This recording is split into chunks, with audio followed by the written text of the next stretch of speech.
Sleeker, more powerful, and better all around. Need an introduction to the just-announced Samsung Galaxy S7? Hi, I'm Michael Josh, and you're watching Gadget Mash. We flew to Barcelona to get the scoop on the Samsung Galaxy S7, and here is our hands-on review. Let's get straight to it. This is the Galaxy S7, and this is the Galaxy S7 Edge. Both phones measure 5.1 inches and 5.5 inches respectively. Design-wise, not much has changed since last year, but that's not surprising because the S6 redesign was well received. Instead, Samsung took what it had and made it better. The S7 is still mostly made up of glass and metal, but now has slightly more rounded corners and a slightly more squarish home button. The display has an even narrower bezel, meaning it's flushed against the sides of the phone. Button and port placements are the same, volume rocker on the left and power button on the right. Micro USB charging port, headphone jack, speaker grills, and microphone on the bottom. Notice, no USB Type-C. Moving on, up top you'll see there's a SIM card tray, but no IR blaster. But here's some good news. The SIM card tray has an extra slot for a micro SD card, meaning Samsung is bringing back that once curtailed option for expandable storage. The phone supports micro SD cards of up to 200 gigabytes. But the biggest design change can be seen and felt once you turn the phone around.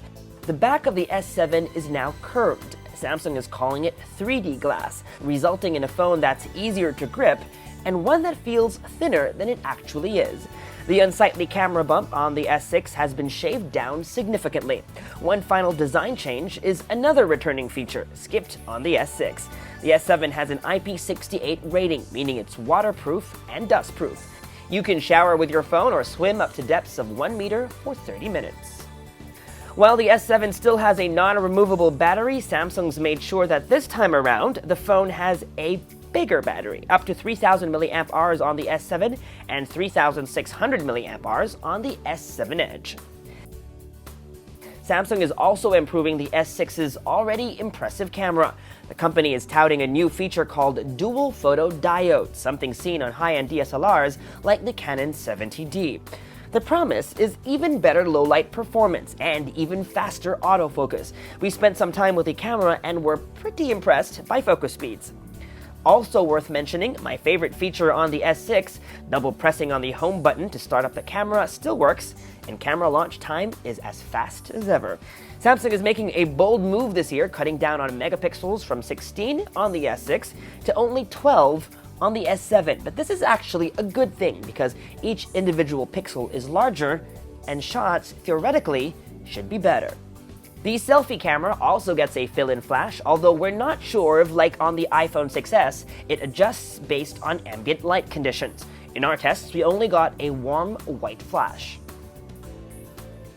Okay, so this is what the user interface of the S7 looks like. If you'll notice, it's very similar, almost identical to the user interface on the Note 5. These rounded, squarish icons are the same exact icons that shipped with the version of TouchWiz on the Note 5. If you swipe to the right from the home screen, you'll get Flipboard briefing, although if you don't want it, you have the option to turn it off. Just press and hold on the home screen, swipe right, and then over here you can just toggle on and off.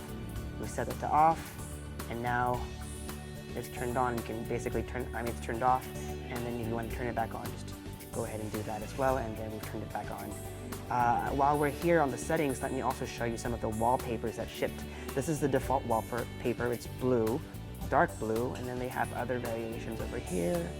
I actually like this one over here, and it also comes in this gold color, if that's what your preference is. I actually like this, so I'm going to set it to be our new wallpaper. Also, while you're on settings, you can actually also change a couple of things. You can change the icon spacing. Right now we're at 4x4, but if you'd like to fit in more icons, you could definitely go to 5x5 or 4x5, whatever you please. But let me just leave it here, and maybe let me just turn back to something darker for this video. This is what the drop-down notification shade looks like. If you recall, on the S6, the design was a bit quirky, a bit fun. This one is a bit more minimalist, more held back. You'll notice shades of gray and blue. And if you look over here is a new feature of the S7, the always on display. Currently it's set to on.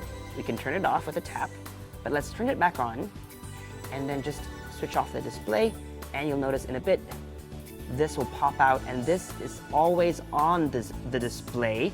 Samsung has actually patented or registered the use of always on, so they kind of own that trademark. It's 11:17 a.m. That's the time, that's the date.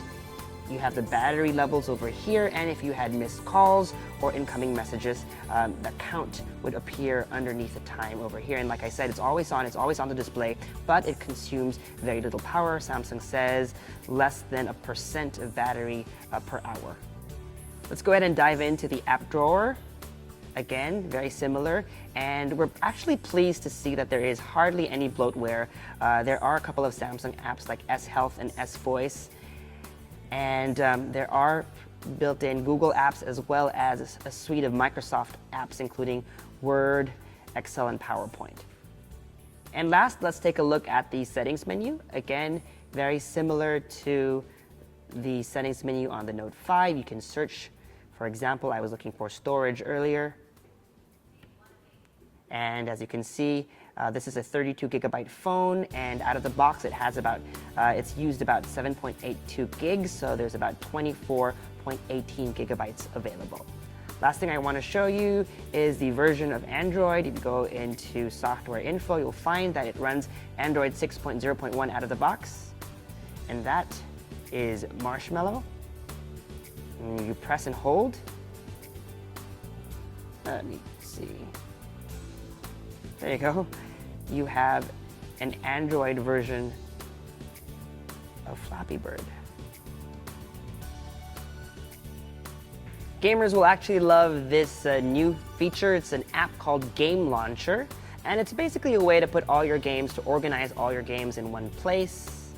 You can add them this way, it'll arrange them, but it's not just about arranging your apps. What it does, it allows you to save power while you're playing your games. So you can save power or save maximum power, and basically what it does is it lowers the resolution and the frame rate to give you more game time. Another interesting feature is no alerts during the game. The last thing you want to be doing is playing Temple Run, you're about to jump and then an SMS comes in, you click no, but it's too late, you fall and die, so you can turn on no alerts during the game. And last but not the least is game tools.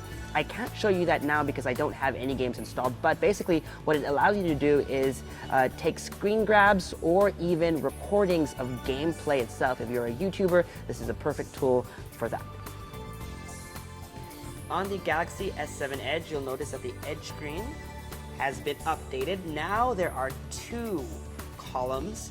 The Edge screen just used to be over here. Now this entire thing has the Edge screen functionality, up to 10 different app icons or app shortcuts. But it's not just about app shortcuts anymore. If you swipe again, is a new feature called Tasks Edge. So it's not just summoning a specific app, but an action within an app. For example, being able to take a selfie, launching the camera and taking a selfie, or launching the messaging app and composing a message. You can go in and add other tasks. For example, launching the stopwatch from within the clock app, or for example, opening a new tab from within the browser. Right now, for now, as you can see, these are all Samsung default applications, but Samsung says they're opening up this feature to third-party developers. So soon, your favorite apps may be able to give you extra functionality for Tasks Edge. And of course, a swipe one more time will bring up People Edge, and so if you have favorite contacts, you can assign up to 10 favorite contacts now with the new expanded Edge display or Edge screen. If you swipe some more, you can actually launch other widgets or apps like Yahoo News, although we're not connected to the internet, so we are unable to show that to you now. But that's what the functionality is like, and you can go in and customize that by diving into this settings menu over here, and you can actually add more Edge panels. As you can see, here are some examples of how that will look like. This looks like Flipboard. Over here is a stock ticker of sorts, sports scores. You can add those in over there, and they all are provided by. This is provided by Yahoo Finance. And of course, you can also include the weather, but I don't think that will work because we are not connected to the internet at the moment. But those should load over here if you set it up that way. And that was our hands-on with the Samsung Galaxy S7 and S7 Edge. We've got a lot more coming from Mobile World Congress, so make sure to subscribe to our YouTube channel, like our Facebook page, and follow Gadget Match elsewhere on social media. Until next time, I'm Michael Josh. Thanks for dropping by.